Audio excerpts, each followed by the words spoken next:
ఈరోజు ఆంధ్రప్రదేశ్ రాష్ట్ర ఉప ముఖ్యమంత్రి వర్యులు మా జనసేన పార్టీ గౌరవ అధ్యక్షులు పవన్ కళ్యాణ్ గారు సంపూర్ణ ఆరోగ్యంతో బయటికి రావాలని చెప్పి మళ్ళీ మునుపటి ఉత్సాహంతో పార్టీ యాక్టివిటీలో కావచ్చు, ఆంధ్రప్రదేశ్ రాష్ట్ర పునర్నిర్మాణంలో కావచ్చు ఆయన ఉండాలని చెప్పి ఇక్కడ జన సైనికులు, నాయకులు, కార్యకర్తలు, అదేవిధంగా వీర మహిళలు అందరూ కలిసి ఆంజనేయ స్వామి గారికి పూజ చేయడం జరిగింది.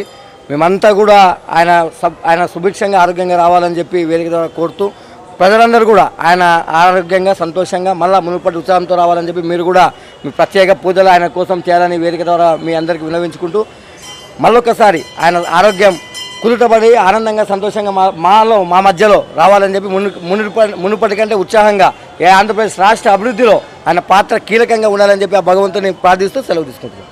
ఈరోజు మా అధినేత వంటి పవన్ కళ్యాణ్ గారు అలాగే మా ఇంటి పెద్దన్న గారికి అనారోగ్య దృష్ట్యా ఆయనకు కుడి భుజానికి ఆపరేషన్ చేయడం జరిగిందండి. మాకెందుకంటే ఆయన ఆరోగ్యంతో తిరిగి వస్తే ఆంధ్రప్రదేశ్ సుభిక్షంగా ఉంది అనడానికి కారణం నిలువెత్తు రూపం అండి మా పవన్ కళ్యాణ్ గారు. అలాంటి ఆయన త్వరగా ఆయన ఆరోగ్యాన్ని కోలుకొని ఎంతో సుభిక్షంగా మాకు వస్తే, ఎందుకంటే మా ఇల్లు బాగుండాలంటే మా ఇంటి పెద్ద అలాగే ఆంధ్రప్రదేశ్ బాగుండాలంటే అధినేత రావాల్సిందే కదండి. మా అందరికీ పెద్ద దిక్కు అయినటువంటి ప్రతి ఒక్క ఎందుకంటే ఆంధ్రప్రదేశ్ ఇంతవరకు సుభిక్షంగా ఉంది అంటే ఈ 2 ఏళ్ల పాలలో ఇంత బాగా పరిపాలన జరుగుతుందంటే ఒక్క పవన్ కళ్యాణ్ గారు వాళ్ళే, కూటమి ప్రభుత్వం వల్లే అంటారండి. అలాంటి పవన్ కళ్యాణ్ గారు ఆరోగ్యాలతో తిరిగి రావాలని మా వీర మహిళలు అలాగే మా జనసేన కార్యకర్తలు కానీ నాయకులు కానీ ప్రతి ఒక్కరు కోరుకుంటున్నామనండి.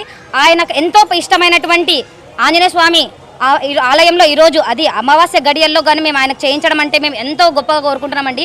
ఒక్కసారి ఆయన తిరిగి ఆరోగ్యం కోలుకొని మా ముందుకు వస్తారని మేము కోరుకుంటున్నాము. ఆరోగ్యం అంటే ఎప్పటికీ కూడా ఆయన మాకు ఒక పెద్ద దిక్కు అంటే మా అందరికీ. అలాంటి నాయకుడు మళ్ళీ మేము చూస్తామని మేము కోరుకుంటున్నాము. ఆరోగ్యం త్వరగా రావాలని, ఎందుకంటే పాలన ఇప్పుడు ఎంతో ఎలా ఉందో అని చూస్తున్నాం కదా.